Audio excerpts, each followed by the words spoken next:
నమస్తే రమగారు. నమస్తే జయ. రమగారు, మనం రకరకాల కథలు చెప్పుకుంటూ ఉంటాం. మాతృభక్తని, పితృభక్తని, గురుభక్తని అట్లా. వీటికి సంబంధించి అసలేమన్నా కథలుంటాయండి? ఉన్నాయి. పితృభక్తి కథలు చెప్పుకోవచ్చు మనం. ఒక హుహు. కథ చెప్పొచ్చు ఎక్స్‌ట్రా. ఓకే. మనకు మామూలుగా తెలుసు రాముల వారి పితృభక్తి పరాయణుడు. అస్సలు తండ్రి మాట జవదాటకుండా జవదాటకుండా అడవికెళ్ళిపోయాడు. ఆర్గానిక్ పద్ధతిలో మీ చర్మాన్ని తెల్లగా మార్చుకోవాలనుకుంటున్నారా? సంప్రదించండి డాక్టర్ మాధవిని. భీష్ముడు పితృభక్తి పరాయణుడు. ఆహా! మరి ఆయన పెళ్లి మానేసుకున్నాడు కదా తండ్రి కోసము. అవునా రమగారు? ఈ కథ నాకు తెలీదు రమగారు. అదేంటి భీష్ముడు కథ తెలీదని? అంటే డీటెయిల్డ్‌గా తెలీదు. ఈసారి చెప్దాం. ఒక లైన్ వరకు అంతవరకే తెలుసు గానీ, ఒక కథ రూపంలో చెప్పండి ఈసారి. చెప్తాం. భీష్ముడి సంగతి చెప్పాల్సిందే. అవును. అయితే అలాంటి భీష్ముడిలాగా రాజ్యాన్ని నాకు రాజ్యం వద్దు అని వదిలిపెట్టుకునే వాళ్ళు మనకి మన ఈ కాలంలో కూడా ఉన్నారట. ఓకే. ఇది 14వ శతాబ్దంలో మేవాడ్ సంస్థానానికి లఘుసింహ అతని పేరు. లఘు మహారాజు. ఎల్ రఘు కాదు లఘు. లఘుసింహుడు అని ఒక రాజుగారు ఉండేవాడు. ఈ రాజుకి 2 కుమారులు ఉన్నాడు. చండసింహుడు, రఘునాథ సింహుడు, 2 కుమారులు. ఈ కుమారులు కలిగి కొంచెం ఆయన నడివయసుకు వచ్చిన తర్వాత ఒకసారి ఏమైందట, ఆయనకి పిల్లలంటే చాలా ఇష్టం. అబ్బాయిలు చాలా బుద్ధిమంతులు వాళ్ళు. రఘునాథు చాలా కామ్గా కూడా ఉండేవాడు. చండసింహుడు కొంచెం గట్టివాడు, కానీ తండ్రితో అమిత ప్రీతిగా ఉండేవాడు. తల్లి గతించింది. అయితే వీళ్ళకి కొంత దూరంలో ఉన్నటువంటి మార్వాడ్ అనే ఒక ప్రాంతం నుంచి రాజుగారి రాజప్రతినిధి వచ్చి, వార్తాహరుడు లేదా ఇలా రాజప్రతినిధిలాగా ఒక ఆయన వచ్చాడు. వచ్చి ఏం చేశాడు, ఈ మన లఘుమహారాజు సభలోకి వచ్చి మామూలుగా పలకరింపుకు వచ్చి ఒక కొబ్బరికాయని రాజుగారి పాదాల దగ్గర పెట్టాడు. ఆ రోజుల్లో పద్ధతి ఏంటంటే, ఈ మార్వాడు ఆ ప్రాంతాల్లో తమ పిల్లని ఎవరికైనా ఇవ్వదలుచుకుంటే వాళ్ళ పాదాల చెంత కొబ్బరికాయ పెట్టడం, నీకు కన్యాదానం చేస్తాము అని చెప్పటం అప్పటి పద్ధతి. మార్వాడు రాజు రణమల్లు. ఆ రణమల్లుకి హంసాదేవని అత్యద్భుత సౌందర్యవతి అని ఒక కూతురు. ఆ పిల్లని ఈయనకి ఇస్తామని కొబ్బరికాయ పెట్టారు. ఈయన పేరేంటి, మన లఘుసింహుడు, ఈ లఘు మహారాజు, ఆయన ఆశ్చర్యపోయాడు. ఎప్పటి నుంచో ఆ పిల్ల చాలా సౌందర్యవతి అని వింటున్నాడు. కానీ నడివయసు వాడిని నాకెందుకు ఇస్తారు వాళ్ళ పిల్లని అని అనుకున్నాడు. ఈ కొబ్బరికాయ పెట్టేసరికల్లా ఏమంటున్నాడు, పిల్లని తనకివ్వడానికి వాళ్ళు సిద్ధపడ్డారు అని చెప్పి, అలాగే మాకేం అభ్యంతరం లేదని వార్తాహరుడికి చెప్పి శుభలేఖ వస్తుందని చూస్తున్నాడు. ఈ హంసాదేవిని నాకు ఇవ్వబోతున్నారని చెప్పాడు అందరికీ. దేశంలో రాజుగారు మళ్ళీ వివాహితుడవుతున్నాడని చెప్పుకున్నారు. కొద్ది రోజులకి రణమల్లు గారు ఆ మార్వాడి నుంచి కాగితం పంపించాడు. మేము హంసని ఇవ్వదలుచుకుంది చండసింహుడికి, నీ కాదు.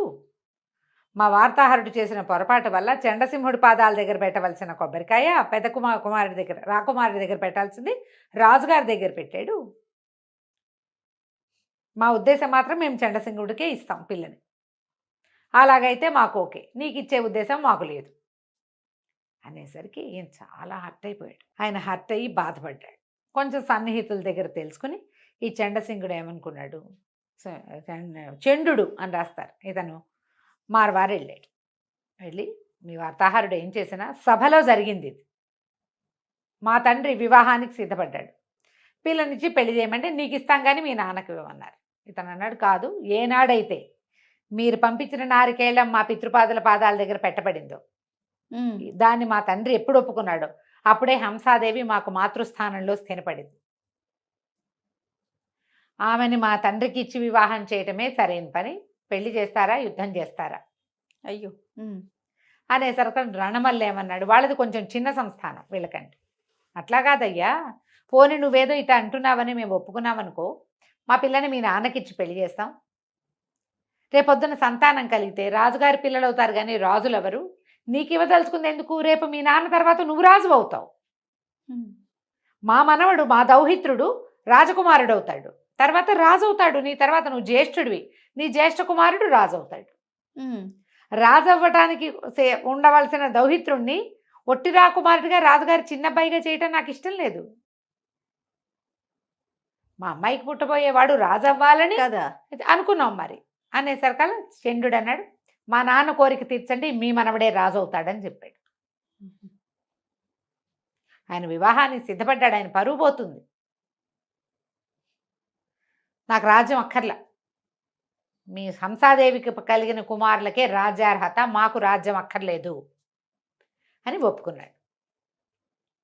జనమంతా ఆశ్చర్యపోయారు. తండ్రి కూడా ఆశ్చర్యపోయి కాదన్నాడు, కానీ కుమారుడు ఒప్పుకోవాలి. నేను మాట ఇచ్చేశా, ఆవిడ నీకు వాగ్దత్త, నీ మాట మీద పెళ్లి చేసుకుంటానని ఒప్పుకున్నావు నువ్వు. నేను వీళ్ళకి మాట ఇచ్చా, నువ్వు మాట తప్పద్దు, నేను మాట తప్పను, పెళ్లి చేసుకోమన్నాడు. కొద్ది రోజుల్లోనే ఈ లఘు మహారాజుకి హంసాదేవికి వివాహం జరిగిపోయింది. ఆయన ఒక 45 ఏళ్ళవాడు, ఆవిడ ఒక 18-16 ఏళ్ళది. ఆ రోజుల్లో అలాగే చేసేవాళ్ళు. రాకుమారి వచ్చేసింది. కొంతకాలానికి ఒక 3 సంవత్సరాలు 2 సంవత్సరాలు 4 ఏళ్ళైందో ఆవిడకు కుమారుడు కలిగాడు. ముకుళుడు, ముకుళ సింహుడు అని పేరు పెట్టారు అతనికి. ముకుల్ అన్నమాట. ఈ ముకుళుడు కాస్త చంటి పిల్లాడిగా, ఒక ఏడాది పిల్లాడిగా ఉండగానే ఏమైందట, ఈయన ఎక్కడికో వెళ్ళవలసి వచ్చింది ఈ లఘు మహారాజు. అప్పుడు ఏంటంటే గయా క్షేత్రం ఉంది కదా, గయా క్షేత్రంలో మహమ్మదీయులు, ఇది 14వ శతాబ్దం, అంటే అప్పుడే మొఘల్స్ వాళ్ళంతా వస్తున్న కాలం. మహమ్మదీయులు వచ్చి అక్కడ దేవాలయాలు అవి పాడు చేస్తున్నారని, అక్కడికి వచ్చి రక్షించవలసిందని అక్కడి నుంచి కబురు వచ్చింది. కబురు వచ్చేసరికి ఈయన రాజుగా ఈయన వెళ్ళాలి. ఈయన ఏమన్నాడు, ఈయనకి అర్థం కాలేదు. ఇప్పుడు చంటి పిల్లాడిని వదిలిపెట్టి వెళ్తే, అందుకని చండుని పిలిచి అడిగాడు, నాయన ఇట్లా నేను యుద్ధానికి వెళ్ళాలి, వాళ్ళకి ప్రాతినిధ్యం వహిస్తానని, సహాయం చేస్తానని చెప్పారు. పైగా మన దేశ ప్రభావం తగ్గిపోతుంది, మన ధర్మం, మనం ఎక్కడైతే పూజ, గయా క్షేత్రం చాలా చిన్న క్షేత్రం కాదు కదా, బుద్ధగయ ఆ క్షేత్రం, దాన్ని చేయకూడదు, మన ధర్మం నిలబడి ఉన్న చోటది, అందుకని నేను అక్కడికి వెళ్తున్నాను, ముకుళుడి సంగతి ఏమిటి నాయన అన్నాడు. నాన్న నువ్వేం భయపడద్దు, ముకుళుడే రాజు, వాడిని కూర్చోబెట్టి నేను చేస్తా రాజ్యం, ముకుళుడి చేతిలో నుంచి సింహాసనం పక్కకి వెళ్ళనివ్వను అని మాటిచ్చాడు. ఓకే.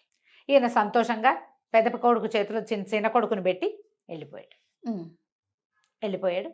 2 ఏళ్ళు యుద్ధం నడిచిందట, 18 నెలల పాటు. ఆయనేమో గతించాడు, అక్కడ మరణించాడన్న వార్త వచ్చింది. యుద్ధం గెలిచారు కానీ రాజుగారు మరణించాడు. రాజు లేకుండా ఎట్లా, ఈ ముకుళుడు 2 ఏళ్ళు నిండుతున్న పిల్లవాడిని సింహాసనం మీద కూర్చోబెట్టి, సింహాసనం పక్కన చిన్న పీఠం వేసుకుని చండు దాని మీద కూర్చుని రాజ్యాన్ని నడిపించడం మొదలుపెట్టాడు. ఇక ప్రజల్లో చండు మీద చాలా ప్రేమ వచ్చింది. ఇచ్చిన మాట నిలబెట్టుకున్నాడు కదా. ప్రజలు అసలు చండు పక్షమే అంత. ఆ స్థానంలో ఎక్కువ భాగం చండు స్నేహితులు వాళ్ళు ఉన్నారు.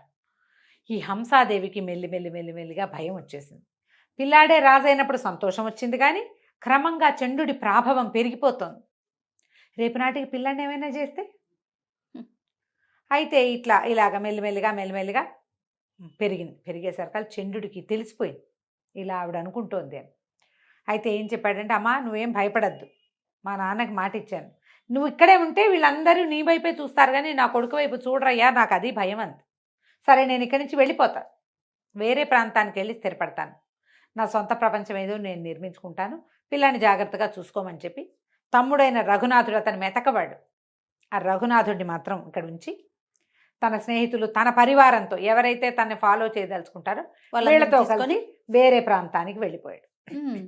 ఎప్పుడైతే మేవాడ్ నుంచి చండసింహుడు వెళ్ళిపోయాడో ఆవిడ ఏం చేసింది, తన తండ్రికి వచ్చి కబురు చేసింది, వచ్చి కాస్త రాజ్యాన్ని చూడడానికి హెల్ప్ చేయి, పిల్లాడి పెంపకంలో నాకు సహాయం చేయండి అంటే.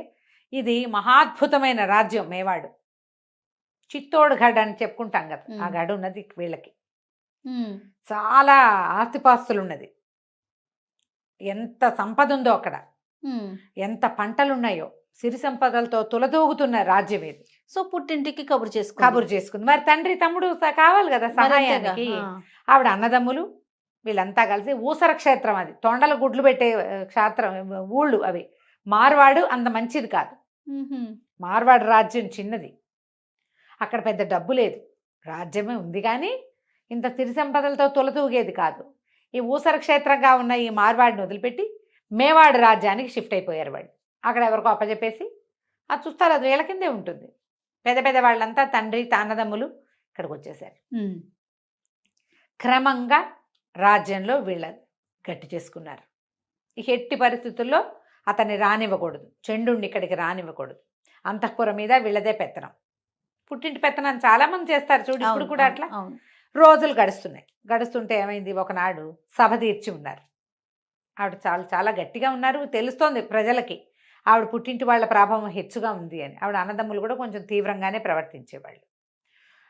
సభలో ఒకనాడు పిల్లవాడిని రాజసింహాసనం మీద కూర్చోబెడతారు కదా, ఎవరైతే రాజ్యం చేస్తున్నారో వాళ్ళు కింద ఒక పీట వేసుకుని కూర్చుంటారు. కింద పీఠం మీద కూర్చున్నాడు తాత. ఈ సింహాసనం మీద కూర్చున్న పిల్లాడు 4 ఏళ్ళు వాడే కదా, ఎక్కువ వయసు ఏమిది, 5 ఏళ్ల పిల్లాడు. వాడు ఏదో బంతి తెచ్చుకుని ఆడుకుంటూ బాల్ పడిపోయిందని దిగి కింద ఆడుకుంటున్నాడు. ఎప్పుడైతే రాకుమారుడు రాజే కదా, సింహాసనం మీద నుంచి దిగాడో సభలో ఉన్న వాళ్ళంతా లేచి నిలబడారు. అది ఆస్థాన మర్యాద. కానీ తాత అయిన రణవల్లు మాత్రం తన పీట మీద నుంచి లేవల. ఆయన తాంబూలం నవ్వులుతూ కుర్చీలో కూర్చున్నాడు. సభలో ఉన్న వాళ్ళంతా అసహించుకున్నారు. ఇప్పుడు రాజు పిల్లాడా పెద్దవాడా కాదు, రాజే. రాజు సింహాసనం, దానికి మర్యాద ఇవ్వాలి. ఆ స్థానంలో అట్లాంటి మర్యాదలు తప్పడానికి అసలు రజపుత్రులు అస్సలు ఒప్పుకోరు. రాజ్పూట్స్కి చాలా మర్యాదలు ఎక్కువ, వాళ్ళు ఒప్పుకోరు. మిగిలిన వాళ్ళందరికీ కోపం వచ్చింది. కానీ ఏమంటారు, రాణిగారి తండ్రి మాట్లాడకుండా ఊరుకున్నారు. కానీ ఈ పిల్లాడి వెనకాల ఒక దాది వస్తుంది. రోజు పిల్లాడిని ఎత్తుకొస్తుంది, అది దింపుతుంది.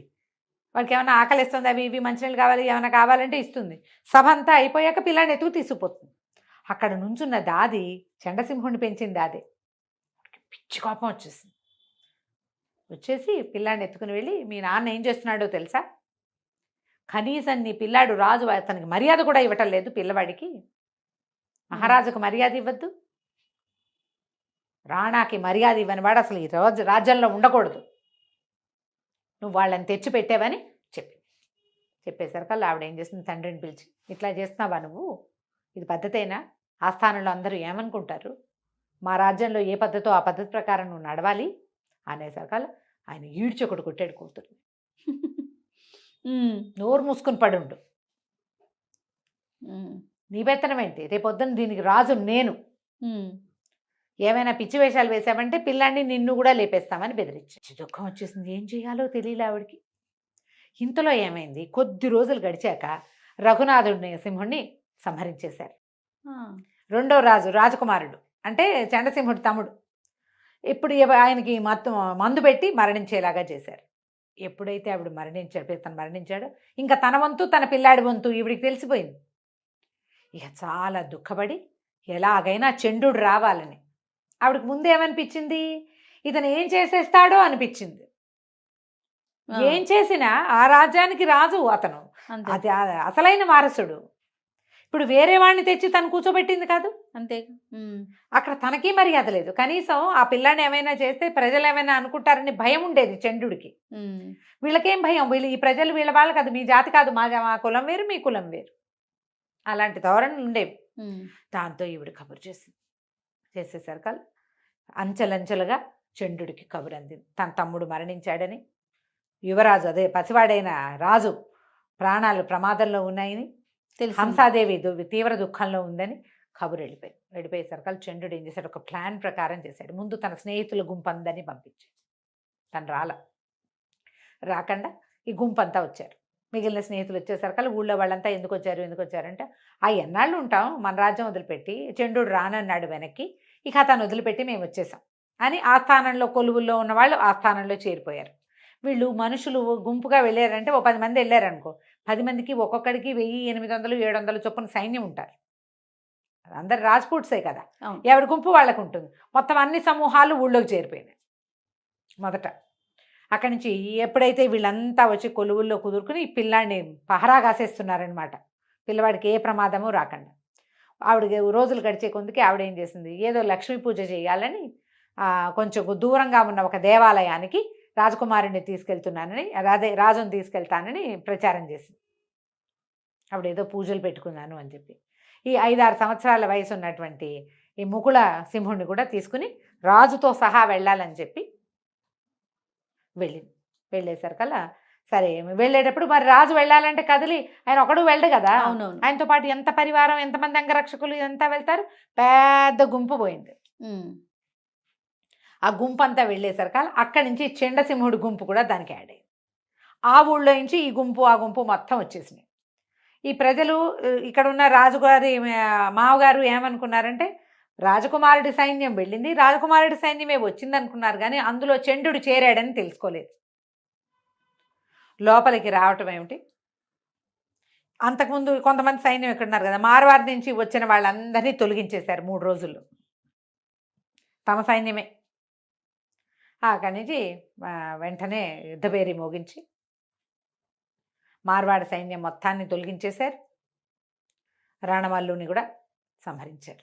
ఎప్పుడైతే రణమల్లుని సంహరించారో అంటే రాజుగారి తాతని మాతామహుడిని సంహరించారో జోడా అని ఒక కుమారుడు ఉన్నాడు. జోడా సింహుడు అతని పేరు రణమల్లుకి. అతను కాస్త పారిపోయాడు. సింహుడు కాదు, జోడామల్లు, రణమల్లు కుమారుడు జోడామల్లు కొంతమంది స్నేహితులతో కలిసి మార్వాడి పారిపోయాడు. ఇందులో అంతర్గత యుద్ధాలు అనుకో ఒక చిన్న సమూహం సరిపోతుంది. ఇప్పుడు మార్వాడి మీదకి వెళ్ళాలంటే పెద్ద సమూహం కావాలి కదా. కానీ చంద్రుడు తన స్నేహితులతో కలిసి మార్వాడి మీద దండెత్తాడు. దండెత్తి అక్కడికి వెళ్ళిపోయిన జోడామల్లుని సంహరించి అతని స్నేహితులందరినీ చేసి మార్వాడిని కూడా మేవాడిలో కలిపేశాడు. మాతామహుల రాజ్యానికి తండ్రి రాజ్యానికి కూడా ముకులుడే రాజుగా ఉన్నాడు. ఇతను లేడు. చంద్రుడు రాజు అవల. తన ఇచ్చిన మాట ప్రకారము చంద్రుడు రాజు కాలేదు. చంద్రుడి కుమారులు కూడా అతని మనవలు సహాయం చేసినట్టుగా చెప్పరు. కొంచెం చంద్రుడి కుమారులు కూడా తమ కంటే కొంచెం మాత్రమే పెద్దవాడైన తమ బాబాయిని రాజుగా ఒప్పుకొని ఎంతో కాలం రాజ్యం చేశారట. ఇదేంటంటే పురాతన గాథల్లో మనం వింటాం పితృభక్తి ఇట్లా. తర్వాత కాలంలో ఈ 14వ శతాబ్దం 18వ శతాబ్దాల్లో వినలేం కదా. ఇది ఒక ప్రత్యేకమైన గాథ, ఈ పితృభక్తి గాథ. బాగుంది రమ్మ గారు. నమస్తే. నమస్తే జయ.